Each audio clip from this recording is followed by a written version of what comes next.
부산진 믿음의 가족 여러분, 하나님의 은혜와 평강이 오늘도 여러분의 가정과 일터 가운데 함께 하시기를 소망합니다.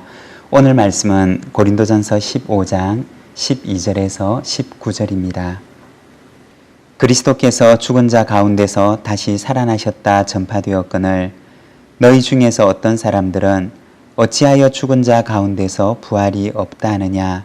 만일 죽은 자의 부활이 없으면 그리스도도 다시 살아나지 못하셨으리라. 그리스도께서 만일 다시 살아나지 못하셨으면 우리가 전파하는 것도 헛것이요 또 너희 믿음도 헛것이며 또 우리가 하나님의 거짓 증인으로 발견되리니 우리가 하나님이 그리스도를 다시 살리셨다고 증언하였음이라. 만일 죽은 자가 다시 살아나는 일이 없으면 하나님이 그리스도를 다시 살리지 아니하셨으리라. 만일 죽은 자가 다시 살아나는 일이 없으면 그리스도도 다시 살아나신 일이 없었을 터이요. 그리스도께서 다시 살아나신 일이 없으면 너희의 믿음도 헛되고 너희가 여전히 죄 가운데 있을 것이요. 또한 그리스도 안에서 잠자는 자도 망하였으리니 만일 그리스도 안에서 우리가 바라는 것이 다만 이 세상의 삶뿐이면 모든 사람 가운데 우리가 더욱 불쌍한 자이리라. 아멘. 오늘 우리가 읽은 이 말씀에서는 부활에 대해서 말씀을 합니다. 12절의 말씀을 보면 너희 중에 어떤 사람들은 어찌하여 죽은 자 가운데서 부활이 없다 하느냐 라고 바울은 말합니다. 고린도 교회 성도들 가운데 일부는 부활이 없다고 그렇게 주장을 했습니다. 바울은 이러한 주장에 대해서 어찌하여 부활이 없다고 하느냐라고 반문합니다. 그리고 13절에 만일 죽은 자의 부활이 없으면 이라고 이야기를 하면서 이 부활에 대해서 바울은 말하기 시작합니다. 오늘 우리가 이 말씀을 통해서 부활에 대해서 우리가 함께 몇 가지를 묵상을 하기를 원합니다.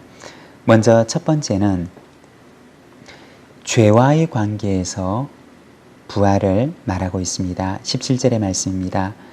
그리스도께서 다시 살아나신 일이 없으면 너희의 믿음도 헛되고 너희가 여전히 죄 가운데 있을 것이요. 여기 17절의 말씀을 보게 되면 만일에 부활이 없다면 여러분은 여전히 죄 가운데 있는 것입니다. 라고 얘기를 합니다. 부활과 죄에 대해서 이야기를 하고 있습니다. 예수 그리스도의 죽음은 죄에 대한 하나님의 심판을 말하는 것입니다. 죄에 대한 하나님의 저주와 심판을 예수 그리스도께서 대신 받으신 것을 말하는 것입니다. 그리고 심판의 결과가 되는 죽음을 예수 그리스도께서 당신의 몸 안에 그대로 받아들이신 것을 말하는 것입니다. 이것이 바로 예수 그리스도의 죽음입니다. 그렇다면 예수 그리스도의 부활은 무엇을 의미하느냐? 그것은 하나님의 심판, 하나님의 저주가 끝이 났다고 하는 것을 의미하는 것입니다. 하나님의 심판이 끝이 나고 죄 사함의 길이 열렸다고 얘기하는 것, 그것이 바로 예수 그리스도의 부활의 사건이라고 하는 것입니다. 로마서 4장 25절의 말씀을 보게 되면 예수는 우리가 범죄한 것 때문에 내줌이 되고 또한 우리를 의롭다 하시기 위하여 살아나셨느니라 고 말씀합니다. 심판의 종결, 죄가 사해졌음을 선포하는 것이 바로 예수 그리스도의 부활의 사건이라는 것입니다. 이것이 바로 죄와 관련한 부활 사건의 의미를 말하는 것입니다.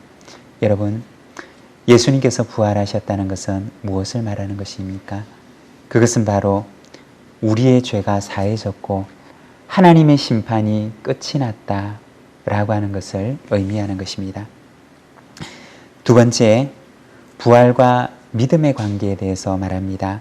14절의 말씀을 보게 되면 그리스도께서 만일 다시 살아나지 못하셨으면 우리가 전파하는 것도 헛것이요 또 너희 믿음도 헛것이며, 여기서 헛것이라고 하는 말은 원어 성경에서는 케노스라고 하는 단어를 사용하는데, 이 말은 텅 빈 혹은 비어있다 라고 하는 의미입니다.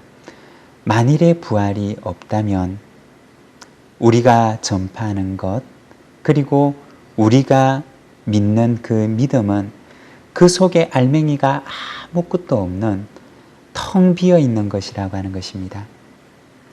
다시 말해서 복음의 알맹이는 무엇이냐? 복음의 알맹이는 바로 그리스도의 부활이라고 하는 것입니다. 복음의 핵심 속에는 바로 부활이 있는 것입니다. 부활 속에는 죄의 용서가 있고 죄 사함에 대한 하나님의 선포가 있는 것입니다. 우리의 모든 죄가 사해졌다는 선포가 바로 예수 그리스도의 그 부활, 복음의 이 기쁜 소식 가운데 들어있는 것입니다. 그리고 세 번째, 부활과 오늘의 우리와의 관계입니다. 19절의 말씀을 보게 되면 만일 그리스도 안에서 우리가 바라는 것이 다만 이 세상의 삶뿐이면 모든 사람 가운데 우리가 더욱 불쌍한 자이리라. 만일의 부활의 삶이 없다면, 만일의 부활이 없다면, 부활이 없이 우리가 사는 오늘의 삶만이 우리 삶의 전부라면 우리는 얼마나 불쌍한 사람인가 라고 말씀하는 것입니다. 오늘날을 살아가는 대부분의 사람들이 바로 이렇게 살아갑니다. 이 세상의 삶이 전부인 줄 알고 그렇게 살아갑니다. 그러면 비록 오늘의 향락이 있을런지는 몰라도 거기에는 참 평안과 참 안식이 있을 수가 없습니다. 마치 비유를 하자면 어떤 사람이 버스를 타고 어디론가 가는데 마치 가야 할 목적지, 가야 할 집이 없는 사람과 같습니다.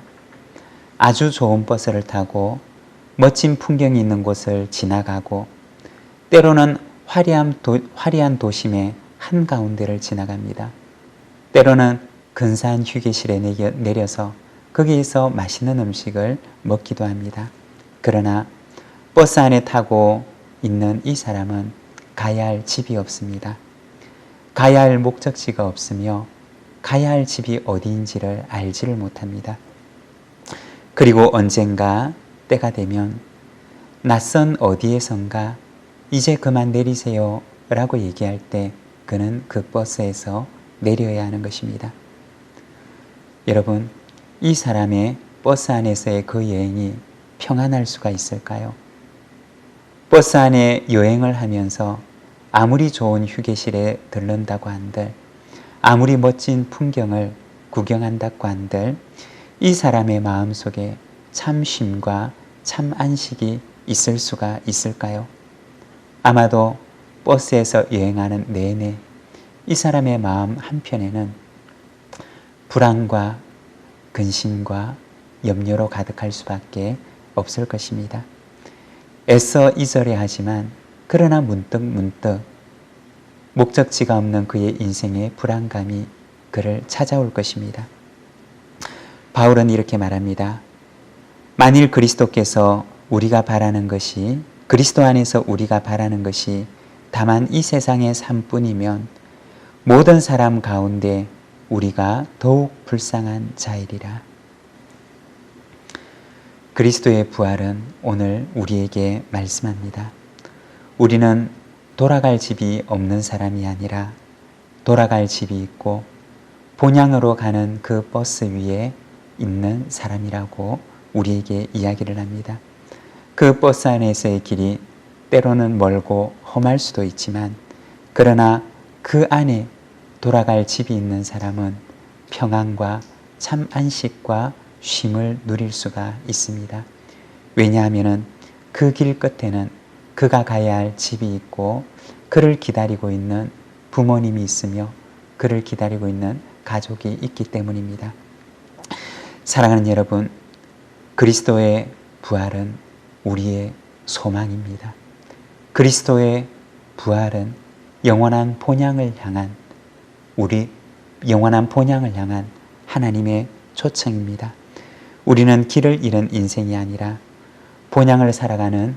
본향을 향해 가는 거룩한 순례자입니다. 오늘도 우리에게 주어진 이 순례의 길을 우리가 주님을 의지하고 주님과 함께 동행함으로 평안하고 거룩한 순례의 여정이 되기를 간절히 소망합니다.